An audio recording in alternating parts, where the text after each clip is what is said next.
같이 말씀 함께 읽겠습니다. 사도행전 3장 1절부터 10절 저랑 같이 함께 번갈아 가면서 교독하도록 하겠습니다. 제9시 기도 시간에 베드로와 요한이 성전에 올라갈새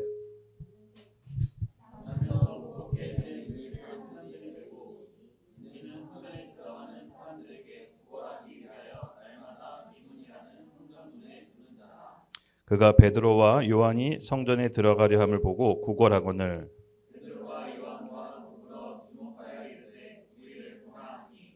그가 그들에게 무엇을 얻을까 하여 바라보거늘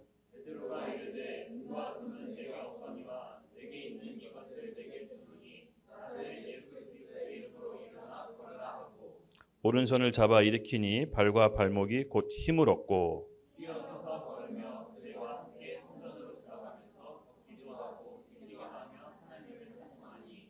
모든 백성이 그 걷는 것과 하나님의 찬송함을 보고 그가 본래 성전 미문에 앉아 구걸하던 사람인 줄 알고 그에게 일어난 일로 인하여 심히 놀랍게 여기며 놀라니라.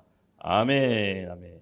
네, 여러분 오늘부터 이제 그 사도행전 3장에 들어갈 텐데요. 3장에서는요 베드로의 첫 번째 기적이 시작됩니다.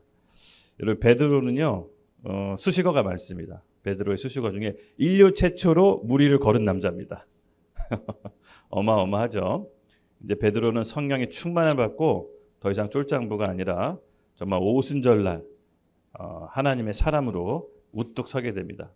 이 성령의 충만함의 메시지를 통해서 3,000명이 회심하죠. 그리고 그는 오늘 3장부터 이제 기적을 일으킵니다. 베드로가 일으켰던 기적, 이 사도행전에 찾아보니까 와, 진짜로 예수님의 말씀처럼 자기보다 예수님보다 더한 기적들을 이제 행합니다. 첫 번째 기적이 바로 오늘 펼쳐지는 사도행전 3장 성전 미문 앞에 앉은 뱅이를 일으킵니다. 근데 베드로의 기적의 특징은 뭐냐면요. 잘 보시면 알겠지만 예수의 이름의 권세를 사용해요. 예. 그리고 그 예수의 이름의 권세를 사용했을 때 기적이 나타나고 꼭 복음 전도와 연결합니다. 이게 어떻게 보면 베드로의 사역의 탁월성입니다. 그냥 기적을 일으키는 것이 아니라 그것이 복음 전도하고 연결시킵니다. 사도행전 5장에는요. 여러분 잘 아시다시피 아나니와 삽비라가 죽는 사건이 벌어지죠. 이 성령으로 충만함 받은 베드로에게 아나니와 삽비라가 거짓말을 합니다. 자기 재산의 일부를 남겨주고 나머지를 헌금하는데 베드로가 간파를 하죠. 지식의 영이 임한 거죠. 그들이 거짓말하고 있다는 것을. 그걸 알고 아나니와 삽비라가 어떻게 됩니까? 예, 즉사합니다. 심장마비를 일으켜서. 여러분 성령에 충만한 사람하고 대화할 때 조심하셔야 됩니다. 거짓말하시면 안 됩니다. 예. 그리고 사도행전 5장에 보면요, 와 수많은 병자들과 귀신 들린 자들을 다 놓아주고 치유해주고 해방시켜줍니다. 그리고 사도행전 9장은요 중풍병자 애니아를 치유시킵니다. 그리고 사도행전 9장은요 도드가 죽은 사람도 살립니다. 엄청난 기적을 이제 행하게 되죠. 사도행전 12장은요 감옥에 있는데 천사들의 도움으로 빠져나옵니다. 이처럼 베드로의 첫 번째 기적의 시작이 바로 오늘 펼쳐질 사도행전 3장부터입니다. 초대교회 성도들은요 기적이 일상화였어요. 성령의 충만함 받은 그 사람들은요 기적이 매일처럼 일상화처럼 이어집니다. 여러분 오늘날도 우리 교회도 저는 이런 기적을 사모합니다. 초대교회에 임했던 성령의 역사가 오늘 우리 교회에도 똑같이 동일하게 임할 것을 예수님의 이름으로 축복합니다. 그래서 여러분들이 하고 있는 일들이 지금 굉장히 중요합니다. 사실은 세상적으로 봤을 때는 아무것도 아닌 것 같고 세상처럼 사람처럼 사는 일상적인 일 같아 보이지만 아닙니다. 하나님과 함께하는 즉시 그것은 하나님의 일이 되는 것입니다.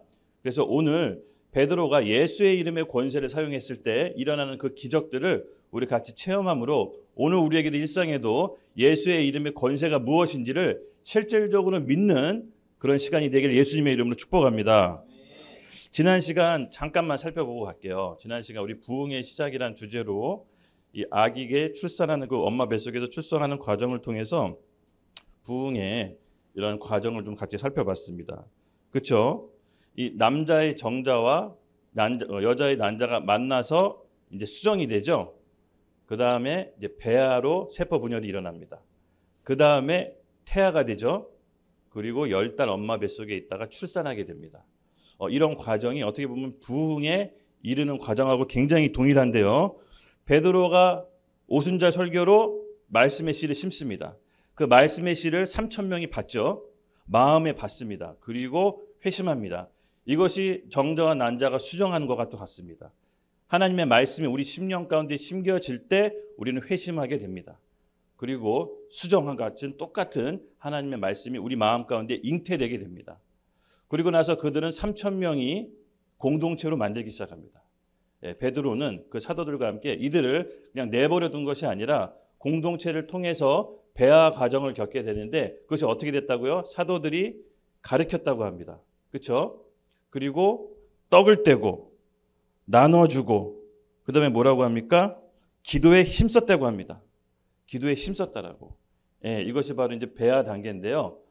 떡 떼고 교제하고 나누고 기도에 힘썼다는 것은 이제 공동체로서 사람의 모양으로 자라나기 위해서 어린아이가 자라나는 것처럼 엄마 뱃속에서 똑같습니다. 어린아이처럼 우리 하나님의 말씀에 심령이 심겨질 때 공동체를 이루고 교회로서 자라나는 과정이 필요한 것입니다. 그때 일정 기간이 지나면 어떤 일이 벌어지죠? 태아로, 사람의 모양인 태아로 바뀌게 됩니다. 그것이 무엇이냐? 각각 소유물을 팔아 나눠주고 성령의 외적 역사가 드디어 공동체에서 나오게 됩니다. 심령이 변화된다면요, 반드시 외적인 변화도 일어나요.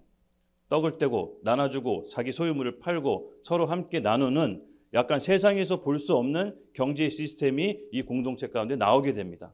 세상 사람들이 충격을 받죠. 아니 어떻게 자기 소유물을 팔아 저렇게 나누지? 저 사람들은 뭐지?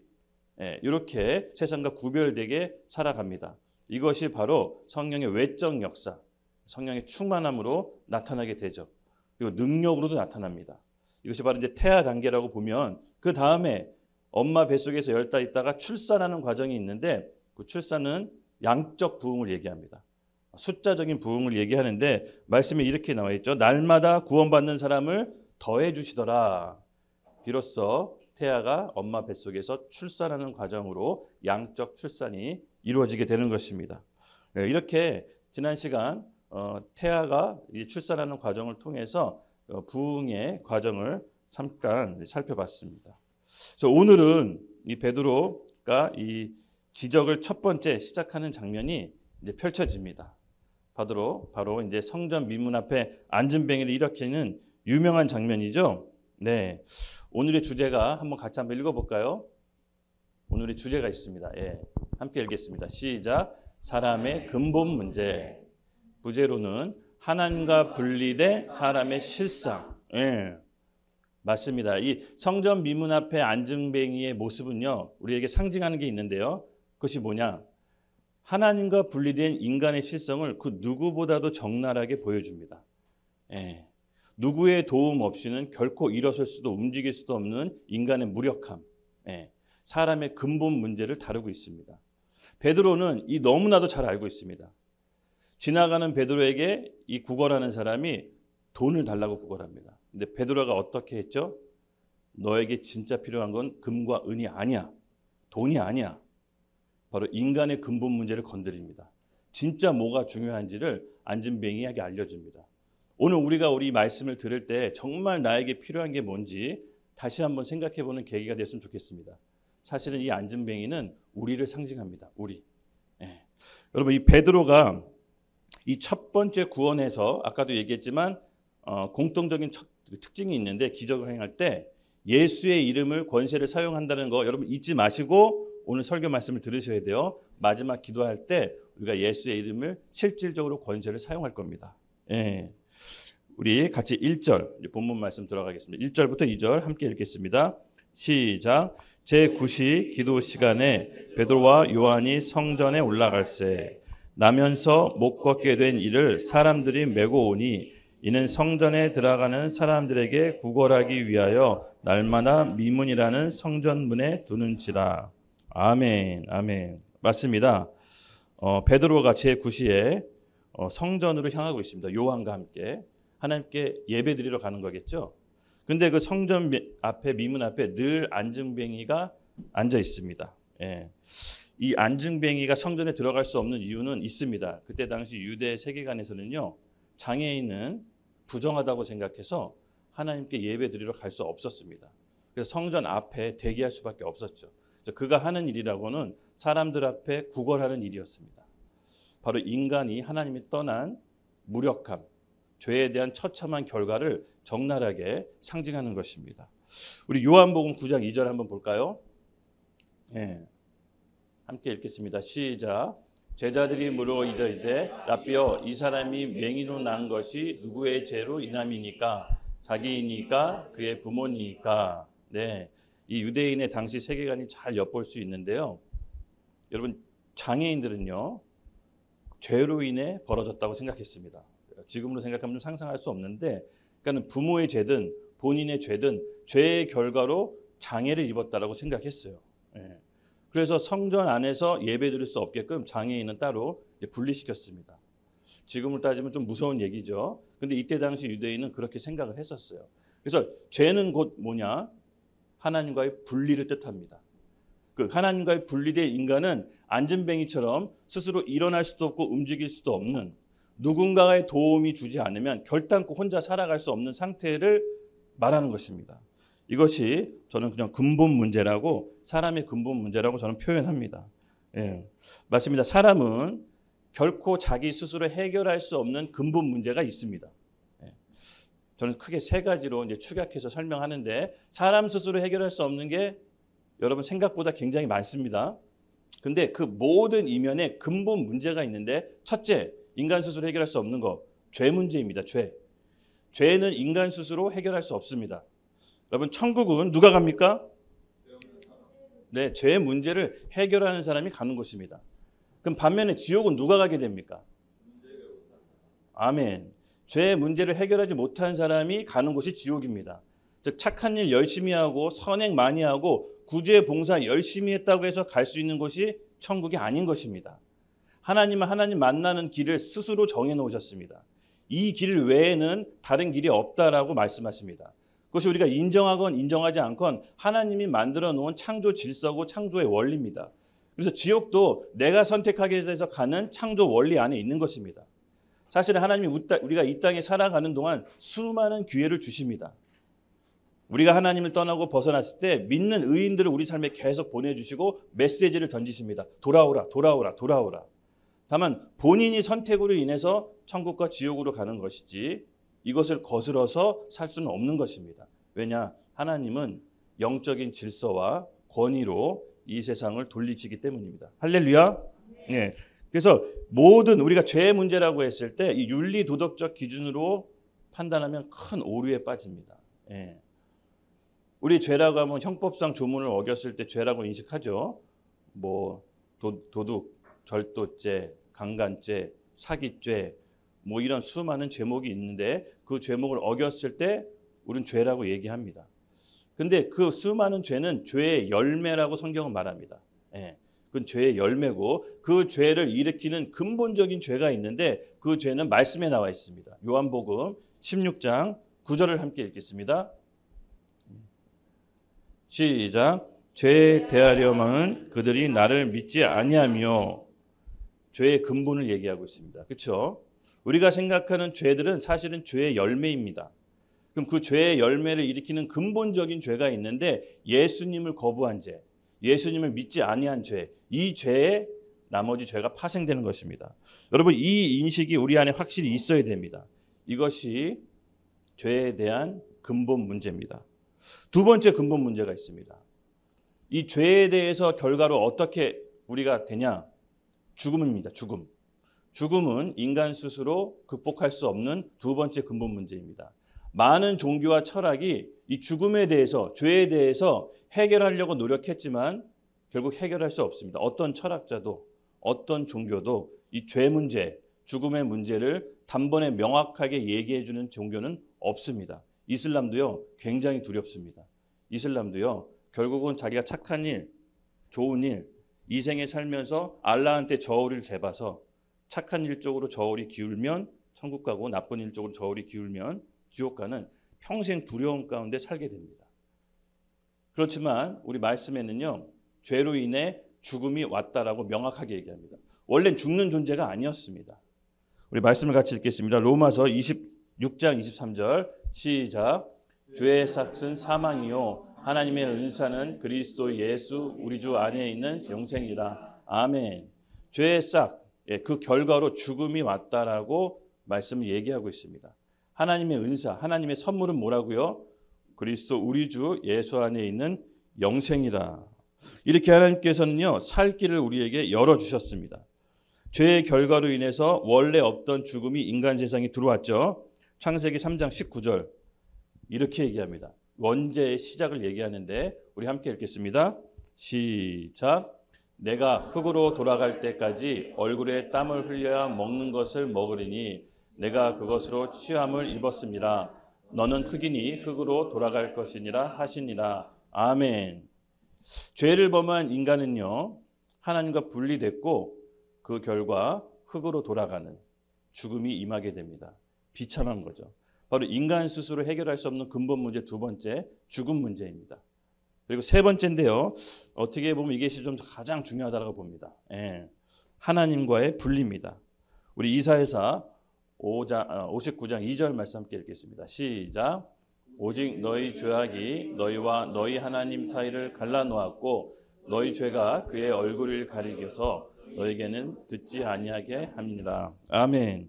오직 너희 죄악이 너희와 너희 하나님 사이를 갈라놓았고 이렇게 얘기합니다. 거룩하신 하나님의 본성상 죄와 함께 할래야 함께 할 수가 없습니다. 그렇죠? 인간이 죄로 범해서 하나님과 갈라졌습니다. 분리됐습니다. 모든 공급의 원천이 끊어졌습니다. 창세기 3장 16절에서 18절은 적나라하게 묘사하고 있습니다. 죄로 인해 하나님과 분리된 인간의 실상이 여기에 다 묘사되어 있는데요. 우리 함께 읽겠습니다. 시작.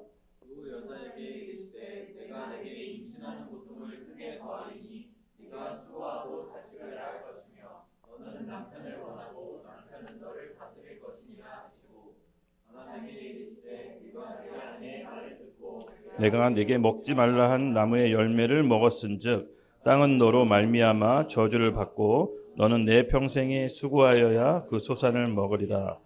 땅이 내게 가시덤불과 엉겅퀴를 낼 것이니라. 내가 먹을 것을 받은 채소인즉. 아멘. 원래 하나님과 함께 있을 때 인간은요, 모든 것을 공급받고 모든 것을 축복을 누리는 또 영원히 죽지 않은 존재였습니다. 그러니까 죄로 인해 죽음이 왔고 하나님과 분리된, 영원히 분리된 인간은요, 이제 모든 공급의 원천이 끊어진 채 스스로 땀 흘려야 먹고 사는 존재가 되었습니다. 16절에 이렇게 얘기합니다. 내가 임신하는 고통을 더한다. 그러니까 임신하는 게 아프다 그게 아니라 전에 없던 고통이 인간 세상에 들어온 것입니다. 원래는 하나님과 함께 있을 때는 고통이 있는 존재들이 아니었습니다. 고통이 들어왔다는 겁니다. 그리고 너는 남편을 원하고 남편은 너를 다스릴 것이다. 관계의 불완전성이 시작됩니다. 원래는 하나님과 함께 있을 때는요, 하나님과 함께 무한 신뢰하는 관계였습니다. 그러니까 하나님과 분리된 즉시 인간은 타인들과 다른 사람들과의 관계도 끊어지게 됩니다. 불안정하게 됩니다. 우리 인간 사이의 인간관계들 보시면요, 여러분 되게 오래가는 관계가 별로 없습니다. 그렇죠? 자기 이득에 의해서 자기의 도움이 되면 관계를 유지하다가 또 다시 어려워지면 또 관계를 또 유지하다가 자기가 원하는 거 얻게 되면 서서히 관계를 끊는 이 관계의 불안정성이 사실 어디서부터 시작됐느냐? 하나님과의 공급이 끊어지면서부터 관계의 불안정성이 시작된 것입니다. 왜? 하나님께 모든 받아야 될 공급이 하나님께서 끊어진 즉시 본인들의 공급의 원천을 사람들로부터 찾는 것입니다. 그래서 사람들 관계도 여전히 불안하게 되는 것입니다. 바로 16절은요. 사람과의 관계의 불안의 시작은 하나님과의 관계의 불안하면서부터 시작된 것을 얘기합니다. 그리고 17절 이렇게 얘기합니다. 땅은 너로 말미암아 저주를 받고 전에 없던 환경 문제가 시작됩니다. 예. 원래 땅은요. 이 학자들이 이렇게 얘기하더라고요. 에덴 동산의 땅은 뭘 심어도 엄청나게 과일이 크고 엄청나게 잘 자란다고. 땅이 축복받았을 때였거든요. 죄로 인해 피조세계의 피조물도 저주를 받았다라고 얘기합니다. 로마서에는. 예, 맞습니다, 여러분. 땅이 저주를 받고 환경 문제가 이때 당시부터 시작된 것입니다. 비료 퇴비를 줘야 이제부터 열매를 잘 맺고 농사를 질 수가 있게 된 것입니다. 그렇죠? 그리고 평생이 수고해야 그 소산을 먹으리라. 하나님과 공급이 중단된 인간은요, 스스로 땀 흘리고 일하고 이제 노력해야 땅의 소출물을 얻는 어떻게 보면 비참한 인생으로 살아갑니다. 원래 하나님과 함께 있을 때 인간은요, 수고하고 땀 흘려 먹고 사는 존재가 아니었습니다. 시편 8편에 보면 하나님과 같은 조금 못한 존재로 영광과 존귀의 관을 씌우셨다라고 얘기합니다. 영광과 존귀의 관을 씌워서 하나님보다 조금 못한 관계로 이 세상을 통치하고 다스리는 하나님의 대리 통치자로 우리를 창조하신 것입니다. 죄로 인해 무엇이 선이고 악한지 자기가 스스로 판단한 것부터 죄가 시작됐습니다. 여러분, 단순히 선악과는 하나님이 먹지 말라고 나무 열매 먹어서 벌 받았다 이게 아니라 하나님이 정해놓으신 선과 악을 인간 스스로 판단한 겁니다. 즉 하나님 없이 내가 내 뜻대로 살겠다라고 한 선언인 것이죠. 이것이 죄의 뿌리인 겁니다. 이것이 바로 폐륜인 것입니다. 여러분, 인간이 하나님이 이 땅을 대리통치자로 인간을 세웠지만 선악과를 보면서 피조물로서 자기 위치를 지켜야 되는 선이 있는 것입니다. 넘지 말아야 될 선. 그 선을 하나님께서 선악과로 정해놓으신 겁니다. 내가 이 세상의 모든 권세를 다스리는 것을 너에게 주었지만 넘지 말아야 될 선이 있는데 너는 피조물이야. 내 앞에서 그 선을 지켜야 돼. 근데 인간이 그것을 깬 겁니다. 즉 폐륜을 저지른 것이죠. 아닙니다. 무엇이 선이고 악한 것을 내가 정할 것입니다. 왜 그것을 하나님이 정하십니까? 라고 먹은 게 선악과 먹은 것의 시작인 것입니다. 그럼 따지고 보면 우리 인생의 불행이 어디서부터 시작됐죠? 네, 사실은 내가 옳고 그름을 선택하면서부터 시작된 겁니다. 내가 옳고 그름을 선택하면서 행복이 올 거라고 생각하지만 성경은 그렇게 얘기하고 있지 않습니다. 옳고 그름의 기준은 하나님 말씀에 있다라고 합니다.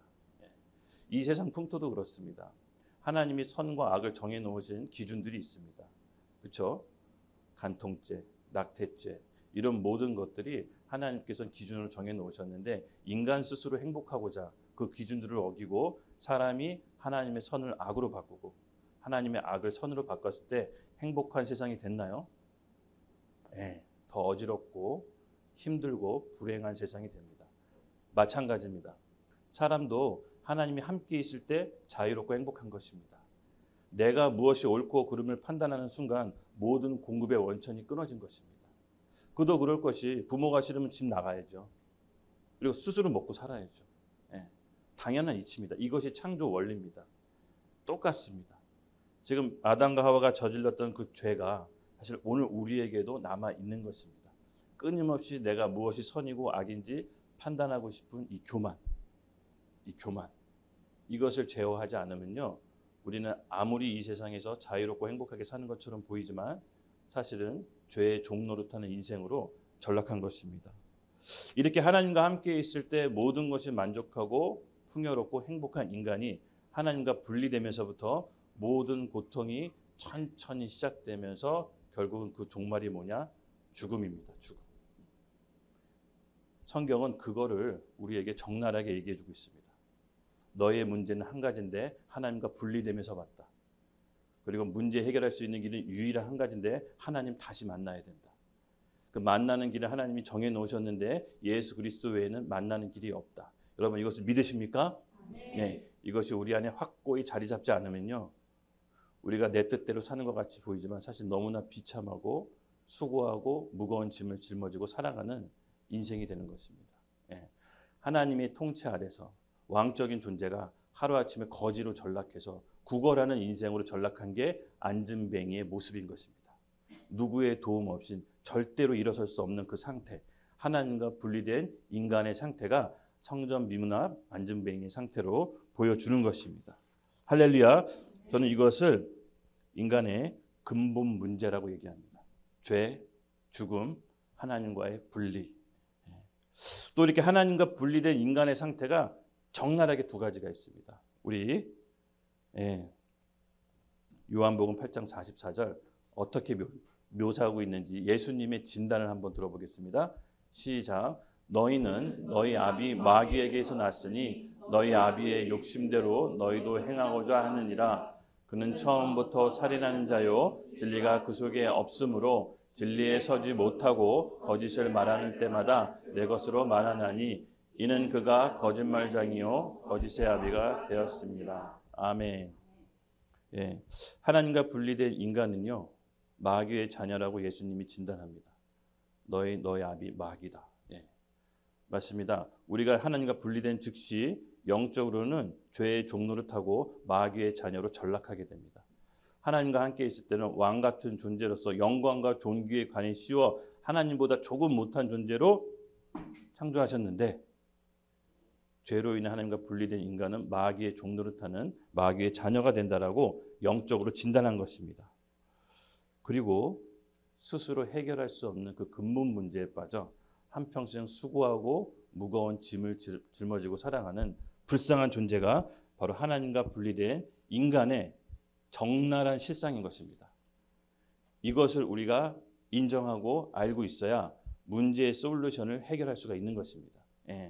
베드로는 이 안진뱅이에게, 구걸하는 안진뱅이에게 진짜 너에게 필요한 것이 무엇인지를 얘기하는 것입니다. 여러분, 이가 인간의 심각한 상태라는 것을 인정하십니까? 네. 인간 스스로 이렇게 해결할 수 없는 근본 문제가 너무나도 심각하기 때문에 하나님이 인간이 되셨어야만 했습니다. 인간이 이 근본 문제를 스스로 해결할 수 없는 거기 때문에 하나님이 인간이 되셔서 죽으셔야만 됐습니다. 그것도 부족해서 부활하셔야만 됐고, 그것도 부족해서 성령으로 우리 마음에 뚫고 들어와 우리와 함께 하시기로 한 겁니다.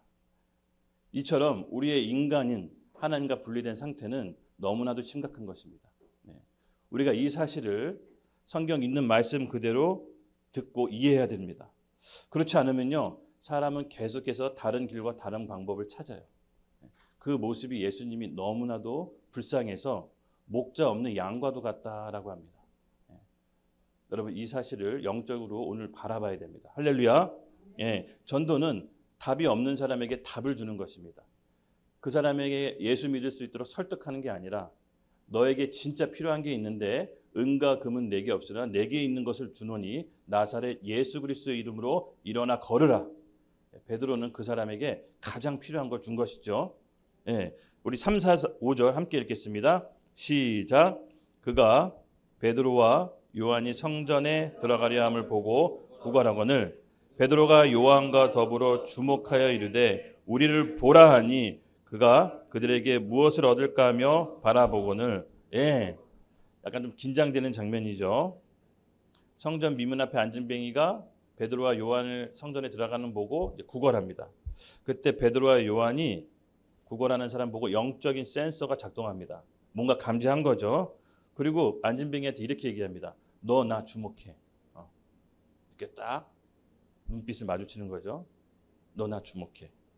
베드로에게는 뭔가 이 사람에게 꼭 필요한 걸 주고 싶은 욕구가, 열망이 있는 사람입니다.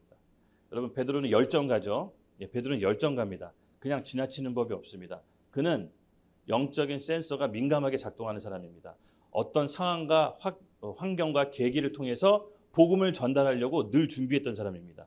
이번 기회도 놓치지 않았습니다. 왜냐? 단순히 앉은뱅이에게 복음을 전하는 것뿐만 아니라 성전에 있는 수많은 사람들이 베드로를, 앉은뱅이를 보고 있기 때문에 이때 하나님의 역사가 일어나면 복음이 증거될 수 있을 거라고 사건과 계기를 활용합니다. 이런 영적인 센서가 우리에게도 오늘 필요합니다. 할렐루야. 그가 그에게 무엇을 얻을까 하며 바라보고는, 베드로가 앉은뱅이에게 너 지금 나에게 주목해 했을 때 앉은뱅이는 기대하는 게 있었겠죠. 돈. 구걸하는 인생이 돈을 기대했겠죠. 그때 베드로를 바라봅니다. 그때 베드로가 하는 말이 있죠. 베드로가 진짜 주고 싶은 거. 6절 함께 읽겠습니다. 시작. 베드로가 이르되 은과 금은 내게 없거니와 내게 있는 이것을 내게 주노니 나사렛 예수 그리스도의 이름으로 일어나 걸으라. 아멘, 아멘, 아멘. 네, 바로 예수의 이름의 권세를 사용합니다. 예수의 이름의 권세. 여러분 갖고 있는 예수의 이름의 권세를 혹시 얼마나 큰 권세인지 생각해 보신 적 있으세요? 지금 이 예수의 이름의 권세를 베드로가 사용했을 때 베드로는 수많은 기적을 사도행전에서 펼칩니다. 질병에서 치유로, 죽음에서 생명으로, 죄에서 의로 예수의 이름의 권세를 사용했을 때 우리의 모든 사망의 권세를 끊고 생명의 길로 이끄는 그 하나님의 구원의 열쇠가 바로 예수 그리스도의 권세의 이름에 있는 것입니다. 베드로가 봤을 때는 앉은뱅이나 장애인인 것도 딱하지만 또 그렇게 돈을 구하는 상태도 딱하지만 진짜 모든 것이 필요한 것이 있는데 그것이 뭐냐? 예수 그리스도라는 것입니다. 그 보화. 지금 너에게 이 보화가 더 필요한 거야.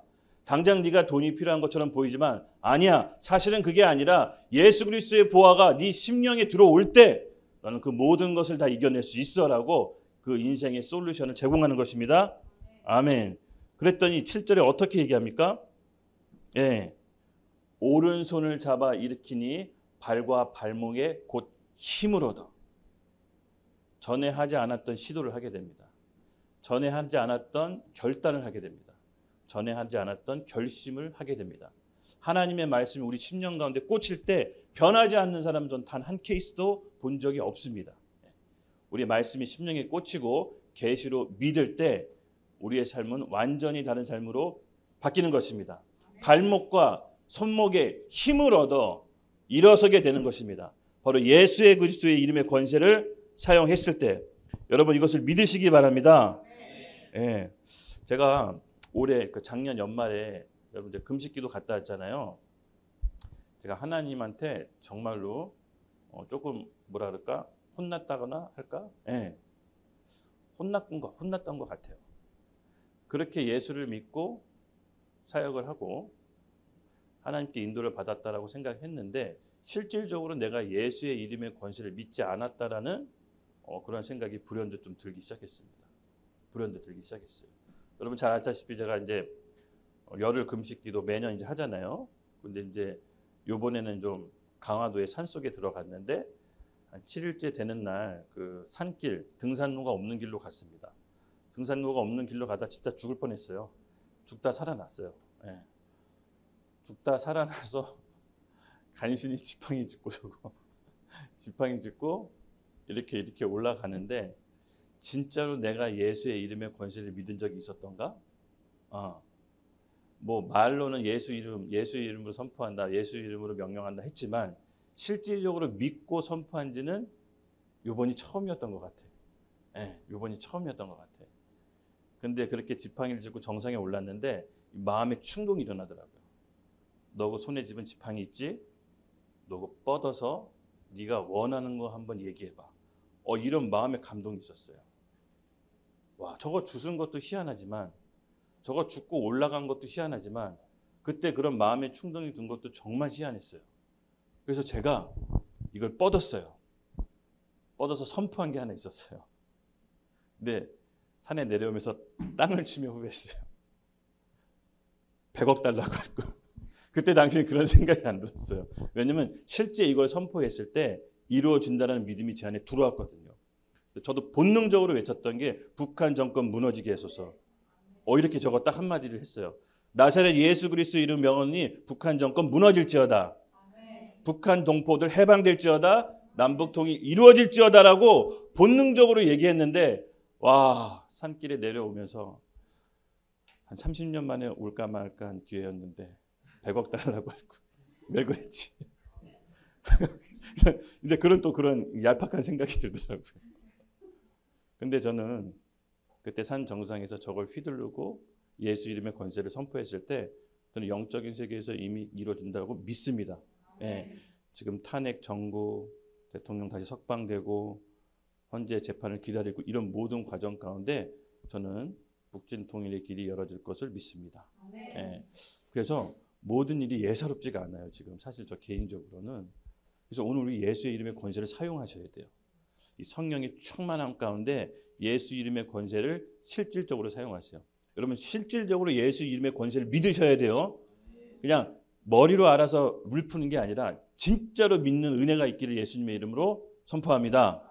우리 인준이가 고속도로에 나가서 120km 차가 달려오는 곳에 나가서 차를 멈춰라고 합니다. 상상해 봅시다. 차가 멈출까요? 아닙니다. 뭐 큰일 납니다. 대형 사고 일어나겠죠. 근데 인준이가 경찰복을 입고 고속도로 한 군데에서 멈춰라고 하십시오. 차가 멈출까요? 안 멈출까요?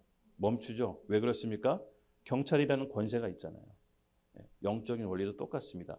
우리가 예수의 이름의 권세를 앓고 사용할 때 여러분 귀신도 복종합니다. 눈에 보이지 않지만 천사도 활동합니다. 예수의 이름의 권세는 최고의 권위입니다. 최고의 권위. 이 영적인 세계도요. 질서 안에서 움직입니다. 하나님께서는 이 질서 안에서 움직이게 했는데 그 최고 권위가 누구냐? 예수 그리스도입니다. 예수 그리스도 이름 앞에 모든 무릎을 꿇게 했다고 했습니다. 그 예수 그리스도의 이름을 사용할 수 있는 권세를 우리 자녀에게 주신 겁니다. 근데 이것이 어떤 권세인지도 모르고 활용을 못해요. 예, 지식으로 머물러 있기 때문에 그렇습니다. 반드시 체험이 있어야 됩니다. 여러분, 올해 우리가 정말 이 예수 그리스도의 이름의 권세를 하나님께서 권능을 받아 사용합시다. 기도하고 구할 때 하나님께서 주시는 게 있을 거예요. 그때 놓치지 말고 꼭 예수님 이름의 권세를 사용하십시오. 예, 예수님의 이름의 권세는요, 하나님이 이 세상을 다스릴 수 있도록 그 자녀에게 주신 겁니다. 하나님의 자녀로 회복된 우리에게 주신 하나님의 강력한 무기인 것입니다. 여러분, 우리 거라사 거인이, 그렇죠? 거라사 광인 안에 있는 귀신이 예수님을 만나자마자 뭐라 그러죠? 복종하죠? 우리 내쫓지 말게 하시고 돼지떼에 들어가게 하소서. 그랬더니 예수님이 돼지떼에 들어가라고 허락하십니다. 그렇죠? 예수의 이름은요, 영적인 세계의 최고 권위를 갖습니다. 또 예수님께서 이렇게 얘기합니다. 강한 집 세간을 강탈하기 위해선 더 강해야 된다. 철저하게 영적 세계는요, 양육강식입니다. 강한 자가 더 강한 자를 결박시킬 수 있는 겁니다. 그 강한 자가 뭡니까? 예수 그리스도라는 복음의 권세. 오늘 우리에게 하나님께서 주신 것입니다. 그래서 이 권세를 여러분 믿으시기 바랍니다. 이걸 믿고 신앙생활하는 거랑 흐리멍텅하게 신앙생활하는 거랑 완전히 차원이 다른 것입니다. 할렐루야. 8절 같이 함께 읽겠습니다. 시작. 뛰어 서서 걸으며 그들과 함께 성전으로 들어가면서 걷기도 하고 뛰놀기도 하고 하나님을 찬송하느니. 아멘. 힘을 얻어서 걸었을 때 가장 먼저 했던 안증뱅이의 행동이 뭐였죠? 성전으로 들어가면서 하나님과의 관계를 회복을 나타냅니다. 인간이 스스로 해결할 수 없는 그 근본 문제, 예수 그리스도의 복음을 받아들인 안증뱅이는요, 곧바로 성전으로 들어갑니다.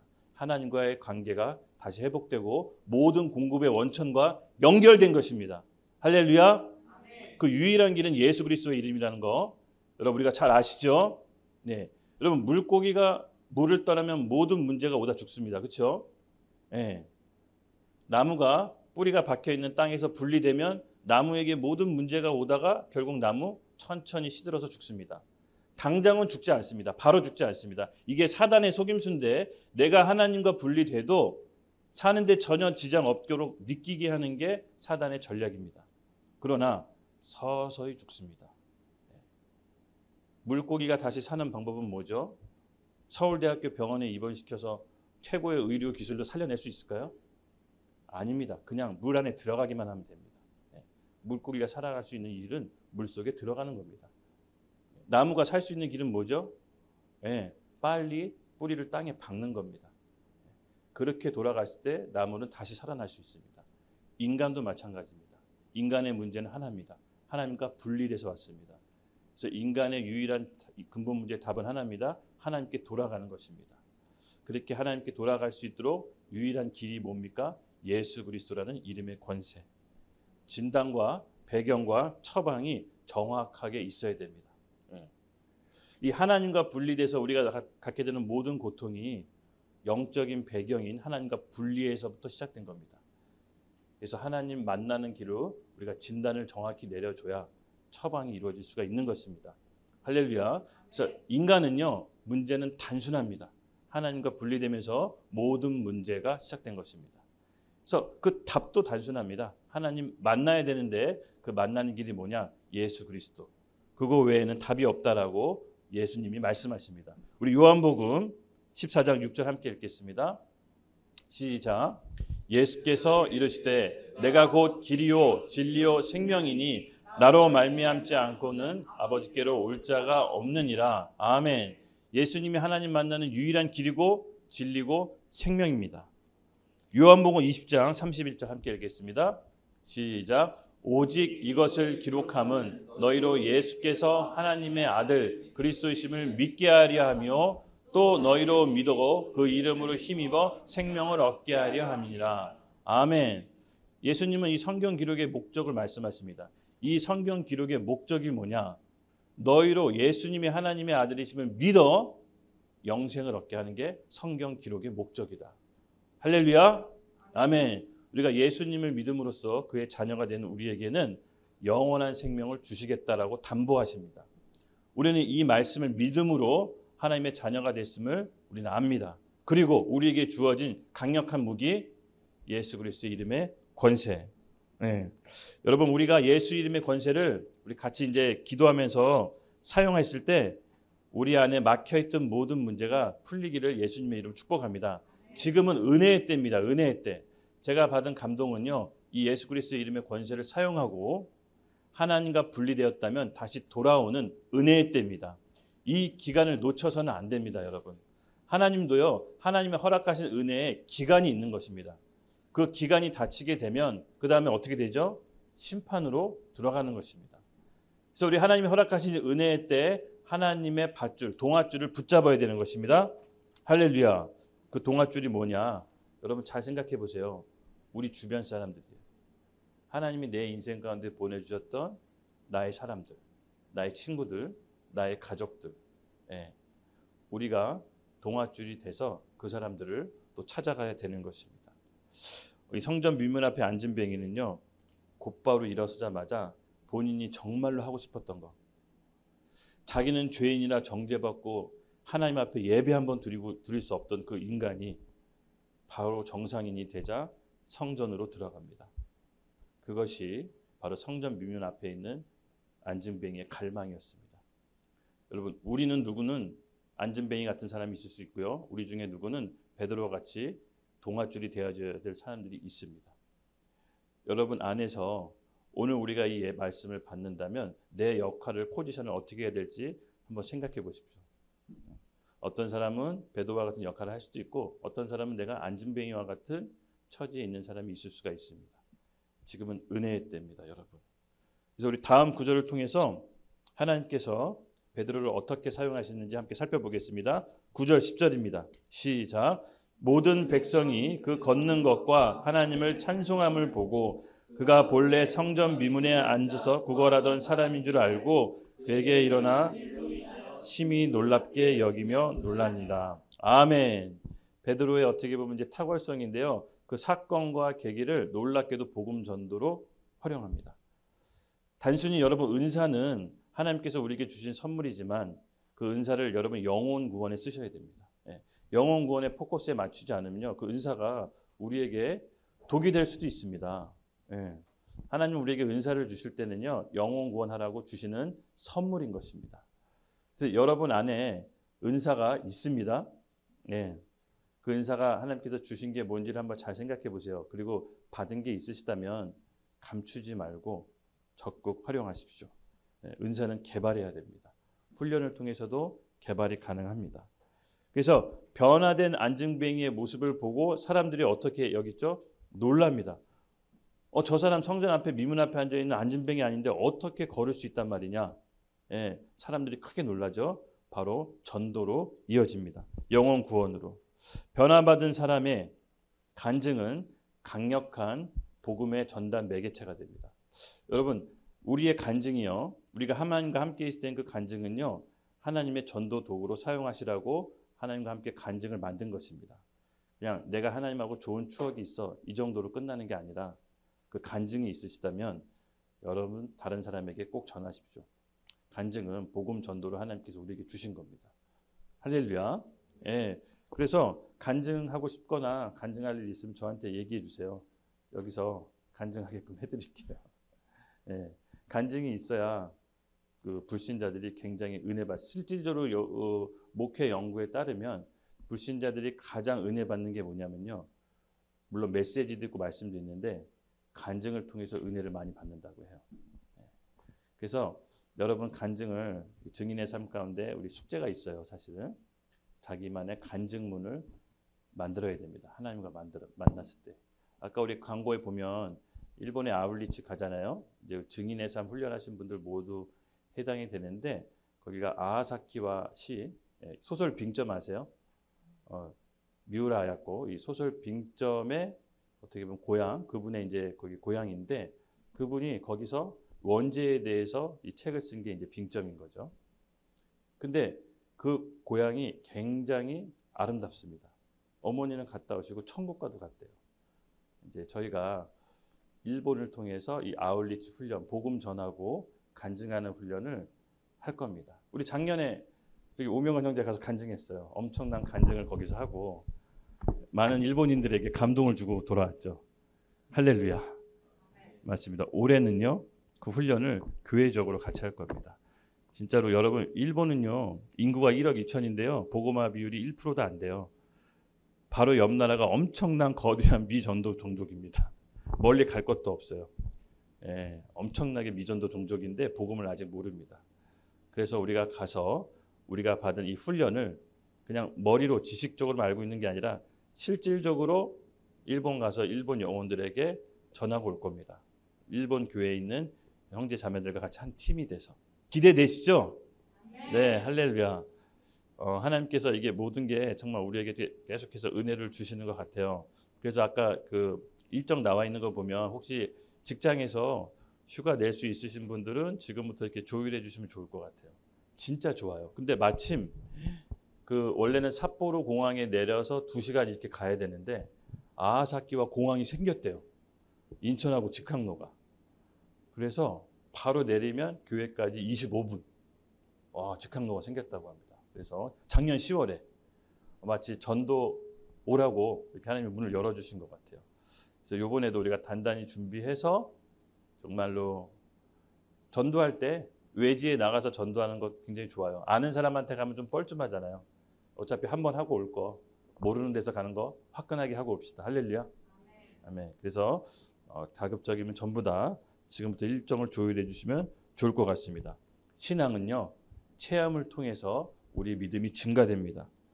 고난과 환난을 통해서 우리 믿음이 증가되지만 여러분 기도 응답과 체험을 통해서도 하나님께서 우리에게 믿음을 자라나게 하십니다. 그래서 저는요 신앙생활에 있어서 체험이 꼭 필요하다고 봐요. 하나님께서 우리에게 체험할 수 있는 기회를 올해 우리 교회에게 많이 주실 것입니다. 그래서 우리가 달려 나아갈 때 오늘 내가 예수의 이름의 권세를 사용할 게 무엇이고 같이 기도함으로 예수의 이름의 권세를 활용합시다. 마지막 기도 제목은요. 같이 일어나서 우리 함께 구했으면 좋겠습니다. 오늘 메시지 말씀은 이것으로 짧게 끝내고요. 좀 기도하는 시간을 좀 가지려고 해요. 저에게 감동이 좀 기도해야 된다는 마음이 있는데 여러분 실질적으로 예수의 이름의 권세를 믿으십시오. 지금까지 잘 믿지 못했다면 오늘 같이 기도하면서 구합시다. 그리고 내 마음속에 예수의 이름의 권세를 사용해서 극복하고 싶은 게 있다면 여러분 오늘 이렇게 함께 선포합시다. 실질적인 권세가 우리에게 주어졌습니다. 우리가 모두 다 이 권세를 사용해 주시기를 예수님의 이름으로 축복합니다. 또한 성전 미문 앞에 하나님께 분리된 인생이 있었다면 우리 하나님께 다시 돌아가는 기회로 삼읍시다. 할렐루야. 하나님께서 우리를 기다리고 계시고 우리가 언제나 돌아오기를 지금 이 순간에도 간절히 바라고 있습니다. 우리 주님 앞에 나아가며 기도할 때 우리 성령의 충만함을 부어달라고 하고 마지막으로 제가 함께 예수의 이름의 권세를 선포하면서 기도하자고 할 때 마음속에 담아둬 있던 것을 우리 예수 이름의 권세를 선포하면서 기도하겠습니다. 우리 같이 찬양하겠습니다. 하나님 정말 오늘 제게 가장 필요한 것은 예수 그리스도의 이름의 권세인 것입니다. 우리가 모든 문제 하나님 떠나서 왔다라고 배웠습니다. 오늘 이 시간 예수의 이름의 권세를 사용해서 우리의 막혀있고 단절된 하나님과의 모든 관계가 회복되고 다시금 예수의 이름의 권세를 사용해 우리 삶을 회복시켜 주시옵소서. 아멘. 지금 내 안에 있는 떠오른 모든 묶임들이 있다면 예수 그리스도의 이름 명언이 모두 다 묶임받고 떠나갈지어다. 아멘. 우리 같이 함께 이 순간 예수의 이름의 권세를 사용해서 내가 묶여있던 모든 것이 끊어지도록 우리 같이 믿음으로 선포하며 주여 함께 외치며 기도하겠습니다. 하나님하고 오해되었던 부분이 있다면 오늘 그 오해가 끊어지는 역사가 있기를 예수님의 이름으로 축복합니다. 하나님은 그의 자녀를 심판하시는 것이 아니라 징계하시는 것입니다. 징계는 회복의 목적이 있습니다. 하나님은 우리가 어떻게든 돌아와 살기를 원하시기 때문에 때론 우리가 아픔과 고통을 겪게 하십니다. 그것을 통해서 우리가 회복되고 하나님과 온전히 하나 될 때 잃어버렸던 모든 축복들이 다시 회복될 것을 예수의 이름의 권세를 사용하며 믿습니다. 아멘. 하나님, 우리가 잃어버렸던 모든 것들이 다시 회복되게 하여 주시옵소서. 하나님과 단절된 모든 것들이 회복되게 해주시고 다시 하나님과 연결되게 하여 주시옵소서. 아멘. 오직 예수 그리스도의 이름의 권세, 그 이름의 권세만이 온전히 하나님께 하나 될 수 있음을 믿습니다. 오늘 우리가 하나님께 예배하고 경배하고 찬양하는 우리 남녀 성도들에게 하나님의 은혜가 임하기를 예수의 이름으로 축복합니다. 아멘. 잃어버린 모든 것이 다시 회복되게 하여 주시옵소서. 가정, 직장, 삶 모든 게 원래 하나님과 함께 있던 모습으로 회복될지어다. 아멘. 감사합니다. 예수님의 이름으로 기도드렸습니다. 아멘.